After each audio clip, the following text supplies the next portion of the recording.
Hello दोस्तों, नमस्कार। मैं हूं हेमंत बड़ोदे और आप सभी का स्वागत है target state PCS YouTube channel पर। दोस्तों, मैंने अपने पुराने लेक्चर में आपको मध्य प्रदेश राज्य लोक सेवा आयोग के पाठ्यक्रम के बारे में अवगत कराया और हमने आपको उसमें यह बताया था कि जो मध्य प्रदेश राज्य लोक सेवा आयोग है, इसमें जो मुख्य परीक्षा आयोजित की जाती है, इसमें 6 प्रश्न पत्र होते हैं और 6 प्रश्न पत्रों में दोस्तों जो प्रथम प्रश्न पत्र होता है यह 2 खंड में विभाजित था। प्रथम खंड की अगर हम चर्चा करें तो प्रथम खंड में दोस्त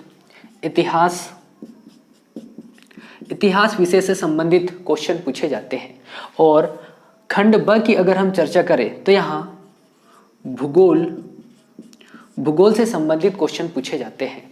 और अगर दोनों के अंकों की अगर हम चर्चा करें तो यह 150 अंकों का पूछा जाता है भूगोल, और इतिहास भी 150 अंकों का पूछा जाता है। इन सभी चीज़ों की हमने चर्चा की थी। और अगर हम समय की चर्चा करें तो समय 3 घंटे आयोग द्वारा दिया जाता है। ठीक है, तो यह आपका पेपर नंबर प्रथम था। तो दोस्तों, अब चूंकि मैंने आपको पाठ्यक्रम बताया है तो मेरा यह कर्तव्य भी बनता है कि पाठ्यक्रम के अनुसार मैं आपको पूरा पाठ्यक्रम कंप्लीट भी कराऊं। तो दोस्तों, इसी के आधार पर मैं आपको प्रथम विषय पढ़ाने वाला हूं जिसका नाम है भूगोल। जब दोस्तों मैंने भूगोल के पाठ्यक्रम और उसके टॉपिकों के बारे में चर्चा की थी, तब मैंने बताया था कि जो भूगोल है इसे हम 3 भागों में पढ़ेंगे। कितने भागों में?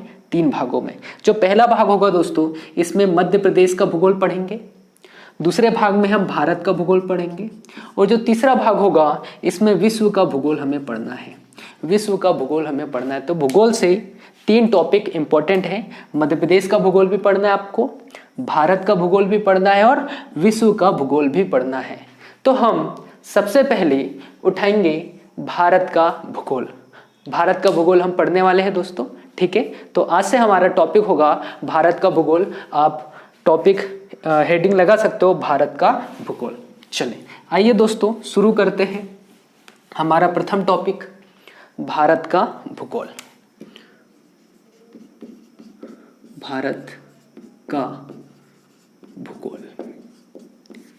यह हमारा टॉपिक है और इस टॉपिक के अंतर्गत जो पहला हम सब टॉपिक पढ़ने वाले हैं उसका नाम होगा भारत की भू आकृति। भारत की भू आकृति। भारत के भूगोल के अंतर्गत सबसे पहले हम पढ़ेंगे भारत की भू आकृति। ठीक है, चले तो इस टॉपिक को शुरुआत करते हैं। और जब भी आप किसी भी टॉपिक को पढ़ें तो सबसे पहले टॉपिक का नाम बहुत अच्छे से जान लें और टॉपिक के नाम पढ़ने के पश्चात आप अपने स्वविवेक से सोचें कि इस टॉपिक के अंतर्गत हम क्या पढ़ सकते हैं। जैसे यहाँ पर मैंने प्रथम टॉपिक लिखा है भारत की भू आकृति। यहाँ पर आप भू आकृति से कुछ मतलब समझोगे। भू आकृति का अर्थ क्या होता है? सबसे पहले भू आकृति का अर्थ हम समझते हैं। तो समझना दोस्तों, पृथ्वी की स्थलाकृति एवं उसकी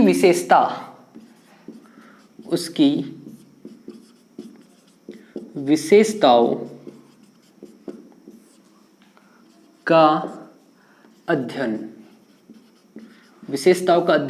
भू आकृति के अंतर्गत किया जाता है। तो आप समझ पाए होंगे भू आकृति का अर्थ क्या होगा। क्या हुआ दोस्तों?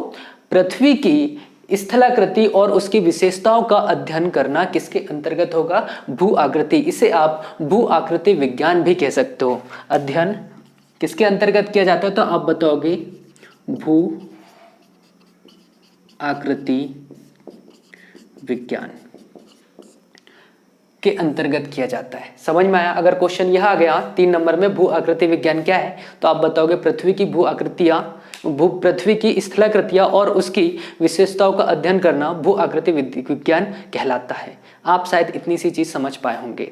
ठीक है, जब भी हम अब देखें यहां पर 2 शब्द को समझें आप, स्थलाकृति और उसकी विशेषता। तो हम सबसे पहले स्थलाकृति की चर्चा करेंगे और साथ ही में उसकी विशेषता की भी चर्चा करेंगे। आप डायग्राम के माध्यम से भारत का भौतिक स्वरूप देख सकते हो। भारत की आकृति चतुष्फलकी है। आकृति कैसी होगी? आकृति चतुष्कोणीय भी कह सकते हो और चतुष्फलकी भी कह सकते हो। भारत की आकृति कैसी है? चतुष्फलकी है। जब भी आप किसी भौतिक स्वरूप को पढ़ते हो दोस्तों, तो उसमें आपको भौतिक स्वरूप को दो प्रकारों से पढ़ना होता है। एक तो उसके ऊपरी भाग का क्षेत्र और उसके आंतरिक क्षेत्र। आंतरिक क्षेत्र जिसके अंतर्गत आप चट्टान और चट्टान में उपस्थित खनिज पदार्थों के बारे में हम अध्ययन करते हैं। तो स्थलाकृतियों में सबसे पहले अब हम पढ़ने वाले हैं भारत में विद्यमान चट्टानें कौन कौन सी है उनके बारे में अध्ययन करेंगे। ठीक है, चले आइए इसे शुरू करते हैं। तो दोस्तों समझिए, हमने भू आकृति क्या होती है ये पढ़ लिया। भू आकृति का अर्थ क्या होता है कि पृथ्वी की स्थलाकृति एवं उसकी विशेषताओं का अध्ययन करना भू आकृति विज्ञान के अंतर्गत आता है। भारत की आकृति कैसी है? चतुष्कोणीय है। अब दूसरी चीज समझे कि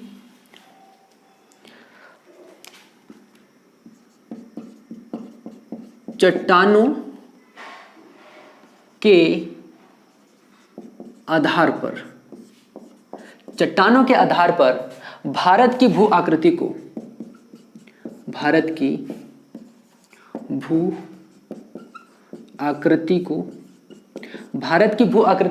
दोस्तों चार भागों में विभाजित किया गया है। चार भागों में विभाजित किया गया है। चार भागों में विभाजित किया गया है। ठीक है, चट्टानों के आधार पर भारत की भू आकृति को कितने भागों में? चार भागों में विभाजित किया गया है। देखते हैं यह चार भाग कौन कौन से। पहला भाग हम पढ़ेंगे दोस्तों, प्रायद्वीपीय भारत का उच्च भौतिक प्रदेश। प्रायद्वीपीय भारत मतलब जो दक्षिण भारत होता है, प्रायद्वीपीय पठार या दक्कन का पठार आप कह सकते हो, यह पूरा किसके अंतर्गत आएगा? तो प्रायद्वीपीय उच्च भूमि के अंतर्गत आएगा। तो पहला भाग होगा दोस्तों प्रायद्वीपीय उच्च भूमि प्रदेश। प्रायद्वीपीय उच्च भूमि प्रदेश। जो दूसरा भाग होगा दोस्तों, इसमें हम पढ़ेंगे गंगा ब्रह्मपुत्र सिंधु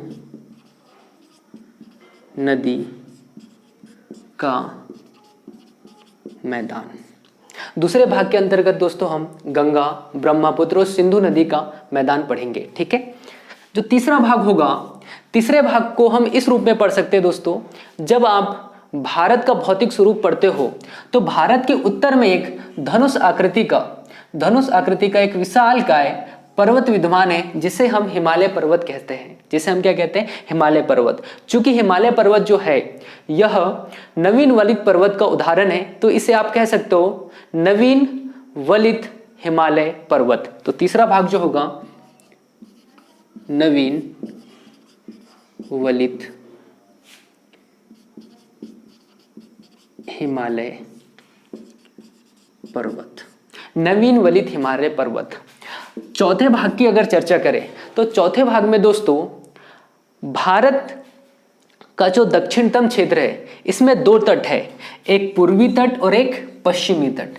पूर्वी तट और पश्चिमी तट दोस्तों जब इनका निर्माण हुआ था तब यह मैदानी नहीं थे, परंतु नदियों के द्वारा किए गए अपर्दन के निक्षेपण के फलस्वरूप इन तटों पर मैदानों का निर्माण हो गया है। तो अब तटों पर भी मैदानों का निर्माण हो चुका है। और साथ ही में देखो, भारत का जो पूर्वी क्षेत्र है यहाँ पर बंगाल की खाड़ी है, और जो पश्चिमी क्षेत्र है दोस्तों यहाँ पर अरब सागर है। इन दोनों सागरों में, बंगाल की खाड़ी और अरब सागर में कुछ द्वीप समूह स्थित है। तो जो चौथा भाग होगा दोस्तों, इसमें हम पढ़ेंगे पूर्वी तथा पश्चिमी घाट का मैदान। पूर्वी तथा पश्चिमी घाट का मैदान तथा द्वीप समूह तो इस तरह से हम भारत की भू आकृति को चार भागों में पढ़ने वाले हैं। कौन कौन से? प्रायद्वीपीय भारत की उच्च भूमि, दूसरा हम पढ़ेंगे दोस्तों गंगा ब्रह्मपुत्र और सिंधु नदी का मैदानी क्षेत्र, फिर हम पढ़ेंगे नवीन वलित हिमालय पर्वत श्रृंखला के बारे में, इसकी उत्पत्ति कैसे होती है, ठीक है। फिर हम पढ़ेंगे पूर्वी घाट तथा पश्चिमी घाट का मैदान, पूर्वी घाट तथा पश्चिमी घाट का मैदान और साथ ही में द्वीप समूह। तो भारत की भू आकृति को इस तरह से हमने 4 भागों में विभाजित किया। आइए दोस्तों इन 4 भागों में से पहला भाग हम पढ़ने वाले प्रायद्वीपीय भारत की उच्च भूमि, ठीक है। हमारा पहला टॉपिक क्या हो जाएगा? प्रायद्वीपीय उच्च भूमि, या इसे आप प्रायद्वीपीय भारत भी कह सकते हो या दक्षिण भारत भी कह सकते हो, ठीक है। तो हम पहले टॉपिक को स्टार्ट करते हैं।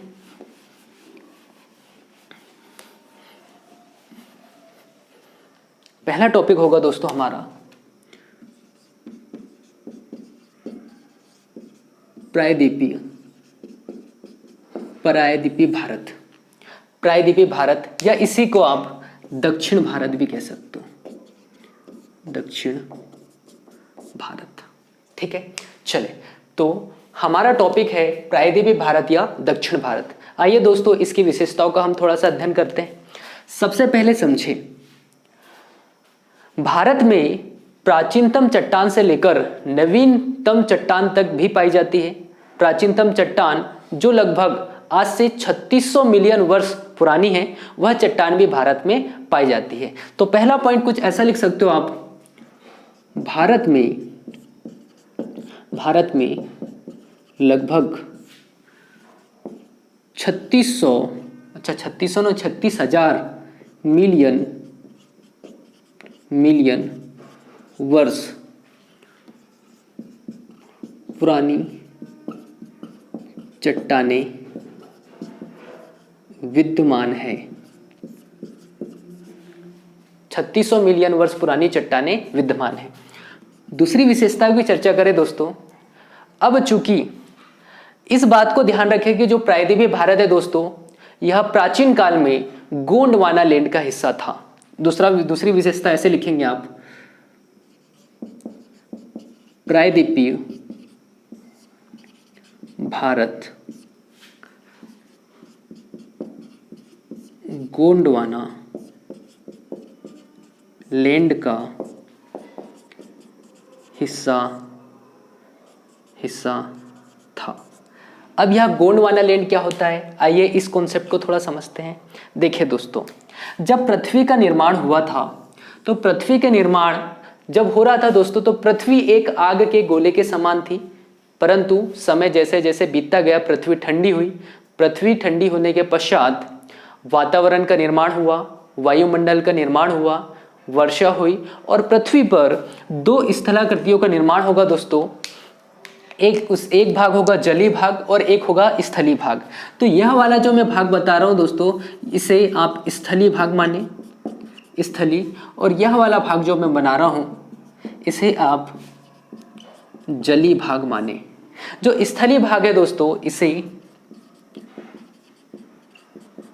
पेंथालासा नाम दिया गया, और जो जलीय भाग है इसे, अच्छा एक मिनट, स्थलीय भाग को पेंजिया और जलीय भाग को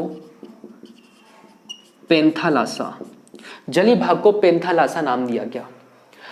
वापस से समय परिवर्तित हुआ और जो पेंजिया है यह भी 2 भागों में टूटा, यह भी 2 भागों में टूटा, इस तरह से 2 भागों में टूट गया दोस्तों। जो उत्तरी भाग में टूटा इसे अंगारा लैंड नाम दिया गया, अंगारा लैंड, या इसी को लॉरेशिया भी कहा जाता है। और जो दक्षिणतम भाग में टूटा दोस्तों, इसे गोंडवाना लैंड नाम दिया गया। और इन दोनों के मध्य में जो ये जलीय क्षेत्र बना, इसे टेथिस सागर नाम दिया गया, टेथिस सागर नाम दिया गया। इस टेथिस सागर को आपको याद रखना है, जब हम नवीन वलित पर्वत हिमालय पर्वत श्रृंखला की चर्चा करेंगे तब वहां पर एक क्वेश्चन उठकर आएगा कि जहां आज हिमालय पर्वत श्रृंखला है, वहां पर प्राचीन काल में एक सागर विद्यमान था, उस सागर का नाम क्या है आप बताओगे, टेथिस सागर, ठीक है। क्वेश्चन अगर परिवर्तित करके प्री में यह पूछ लिया गया कि गोंडवाना लैंड और अंगारा लैंड के टूटने के पश्चात इन दोनों के मध्य में एक जलीय भाग का निर्माण हुआ, उसे किस सागर के नाम से जाना जाता है? आप बताओगे टेथिस सागर। चीजें समझ में आई? अंगारा लैंड या लॉरेशिया क्या होता है, गोंडवाना लैंड क्या होता है, ये समझ में आया। अब समय और परिवर्तित हुआ दोस्तों, अंगारा लैंड और गोंडवाना लैंड यह भी कुछ भागों में टूटे। जैसे अंगारा लैंड से कुछ सेल समूह टूटे, जिससे उत्तरी अमेरिका महाद्वीप, ग्रीनलैंड, यूरोप और एशिया महाद्वीप का निर्माण हुआ। उसी के साथ जो गोंडवाना लैंड है दोस्तों, यह भी कुछ भागों में टूटा, जिससे दक्षिण अमेरिका, अफ्रीका, मेडागास्कर, ऑस्ट्रेलिया और दक्षिण भारत या प्रायद्वीपीय भारत का निर्माण होता है। तो यहां से आपको एक चीज समझ में आई कि मैं प्रायद्वीपीय भारत को किसके साथ जोड़कर बता रहा हूं, गोंडवाना लैंड के साथ जोड़कर बता रहा हूं। तो आप यहां से यह समझ पाओगे कि जो गोंडवाना लैंड है, इसी से टूटा हुआ है कौन सा भाग, प्रायद्वीपीय भारत या फिर दक्षिण भारत। तो इस बात से आप समझ गए होंगे यह वाली लाइन की प्रायद्वीपीय भारत गोंडवाना लैंड का हिस्सा था। ठीक है, इसे मैं मिटा देता हूं। चलिए अगली बात करते हैं दोस्तों। अब चूंकि प्रायद्वीपीय भारत की चट्टानें अति प्राचीन हैं, फलस्वरूप यहाँ की चट्टानें खनिज संपदा की दृष्टि से मूल्यवान हैं। तो यहाँ पर कौन किस किस प्रकार के खनिज पाए जाते हैं, इसकी चर्चा करते हैं। सबसे पहले दोस्तों समझें, एक युग आया जिसे हम कहते हैं कार्बोनिफेरस, कार्बोनिफेरस युग। दोस्तों कार्बोनिफेरस युग वह युग था जब पृथ्वी पर बड़े बड़े पेड़ पौधों और जीव जंतुओं की उत्पत्ति हो चुकी थी। अब चूंकि इस समय में पृथ्वी पर ज्वालामुखी, भूकंप जैसी आकस्मिक घटनाएं घटित हुई और इन घटनाओं के पश्चात जो बड़े बड़े पेड़ पौधे थे, जीव जंतु थे, यह पृथ्वी के नीचे धंस गए। अब चूंकि इन्हें पर्याप्त ताप मिला, दाब मिला, परंतु वायु नहीं मिली, इसलिए यह कोयले में परिवर्तित हो गए। तो कार्बोनिफेरस युग में कोयले का निर्माण होता है। तो भारत में भी कार्बोनिफेरस युग के समय बने कोयले पाए जाते हैं, जो मुख्यतः दामोदर घाटी, सोन घाटी,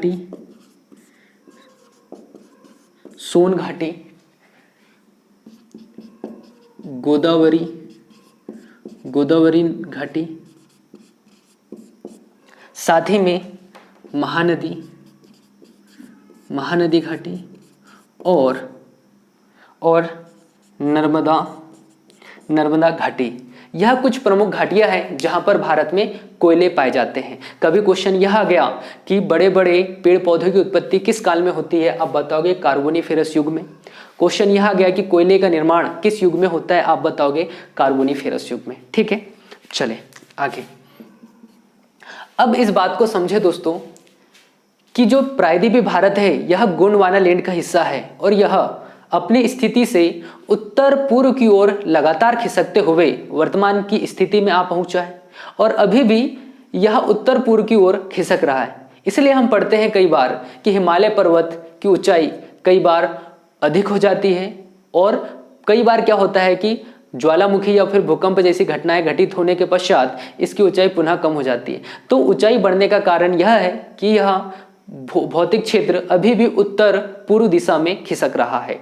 ठीक है, तो यहां से इस बात को ध्यान रखें कि प्राचीन समय में जो प्रायद्वीपीय भारत है यह एक मजबूत क्षेत्र हुआ करता था, परंतु इसका निरंतर उत्तर पूर्व की ओर खिसकाव के कारण अनेक भ्रंशों का निर्माण हुआ। ठीक है, क्या पढ़ोगे आप, यह क्षेत्र का उत्तर पूर्व दिशा में लगातार खिसकाव के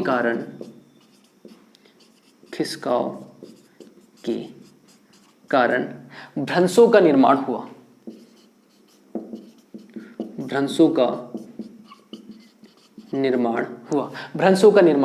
इसके एग्जाम्पल के रूप में भ्रंशों के निर्माण के एग्जाम्पल के रूप में आप पढ़ सकते हो। देखो, नर्मदा घाटी भ्रंश, ठीक है, सोन घाटी भ्रंश और ताप्ती घाटी भ्रंश। इस तरह से आप एग्जाम्पल के रूप में पढ़ सकते हो। ठीक, चले आगे पढ़ते हैं।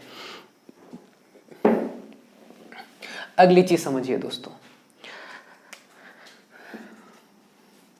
जो प्रायद्वीपीय भारत है यह प्राचीन समय में जलमग्न नहीं था। ऐसा आप कह सकते हो कि प्रायद्वीपीय भारत कभी भी जलमग्न नहीं रहा। प्रायद्वीपीय भारत कभी भी सागर मग्न नहीं रहा। परंतु दूसरी चीज समझे, इसके जो तटीय क्षेत्र है यहां पर भी भ्रंश का निर्माण हुआ। फलस्वरूप यह क्षेत्र, यह वाले जो क्षेत्र है धंस गए, यह वाले क्षेत्र धंस गए, जिससे काफी हद तक यहां का जो जल है आंतरिक क्षेत्र में प्रवेश कर गया, आंतरिक क्षेत्र में प्रवेश कर गया। तो आप ऐसा कह सकते हो प्रायद्वीपीय भारत के तटों का निर्माण तटों के भ्रंश से होता है। क्या लिख सकते हो? तटों का निर्माण भ्रंशों के कारण हुआ। तो यह हमने विशेषता देखी दोस्तों किसकी? प्रायद्वीपीय भारत के पठार की। अब हम पढ़ते हैं कि जो प्रायद्वीपीय भारत का पठार है इसमें किस प्रकार की चट्टानें पाई जाती है। यह तो हमने उसकी विशेषता देखी। अब हमारा जो टॉपिक होगा प्रायद्वीपीय भारत की प्रमुख चट्टानें। इसे मिटा दूं मैं, आप स्क्रीनशॉट ले लो भाई। ठीक है, चलो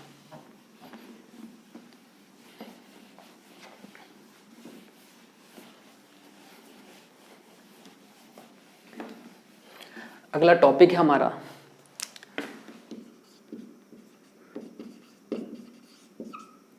प्रायद्वीपीय भारत की प्रमुख चट्टानें।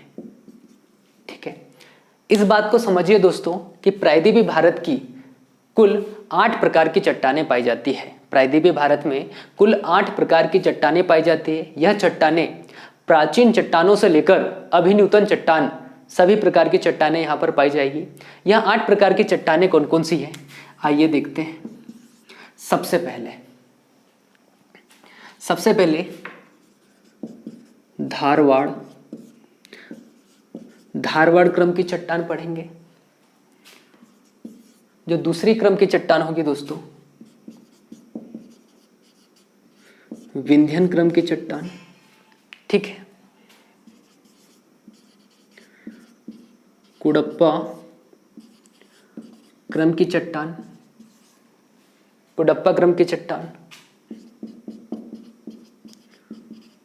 गोंडवाना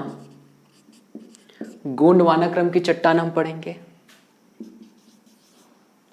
5वां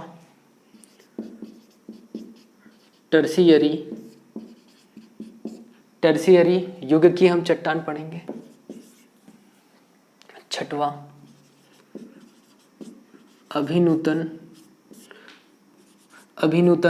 युग की हम चट्टान पढ़ेंगे।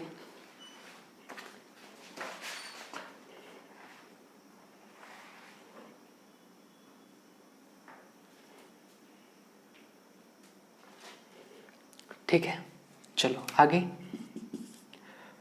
आगे हम पढ़ेंगे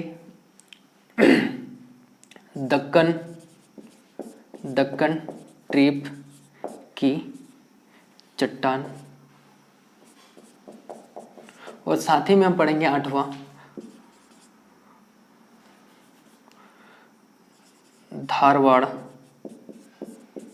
क्रम की चट्टान। तो इस प्रकार से 8 प्रकार की चट्टानें हम भारत में पढ़ने वाले हैं। ठीक है, प्रायद्वीपीय भारत में कुल 8 प्रकार की चट्टानें होगी। ठीक है, चले। अच्छा, ये धारवाड़ तो हो गया। आर्कियम की होगी,